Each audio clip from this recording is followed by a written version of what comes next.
అమరావతిలో రాజధాని పనుల పునఃప్రారంభోత్సవానికి ప్రధాని మోదీ శంకుస్థాపన చేయనున్నారని మంత్రి నారాయణ అన్నారు. అలాగే అక్కడ ఏర్పాటు చేసిన సభకు హాజరై ప్రసంగించనున్నారని తెలిపారు. ఈ సభకు సుమారు 5 లక్షల మంది వస్తారని అంచనా వేసినట్లు వెల్లడించారు. అమరావతి రైతులకు ప్రత్యేక వేదిక ఏర్పాటు చేశామని తెలిపారు. ప్రోగ్రాంలో కూడా కొద్దిగా చిన్న మార్పు చేశారు టైమింగ్స్లో.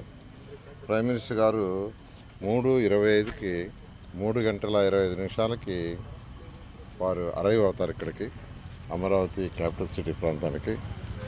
అక్కడి నుంచి యాక్చువల్గా డాష్ దగ్గరికి వచ్చేసరికి 3:32కి డాష్ మీదకి వచ్చేటట్టుగా ఇచ్చారు.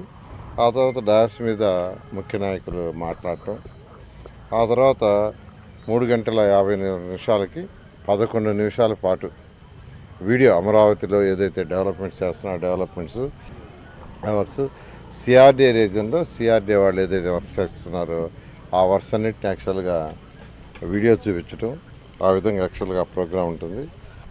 4 గంటల 5 నిమిషాల నుంచి 4 గంటల 45 నిమిషాల వరకు మరొక 40 నిమిషాలు మాట్లాడతారు. అదైన తర్వాత యాక్చువల్గా 4 గంటల 45 నిమిషాలు బయలుదేరి తిరిగి ప్రయాణం జరుగుతుంది.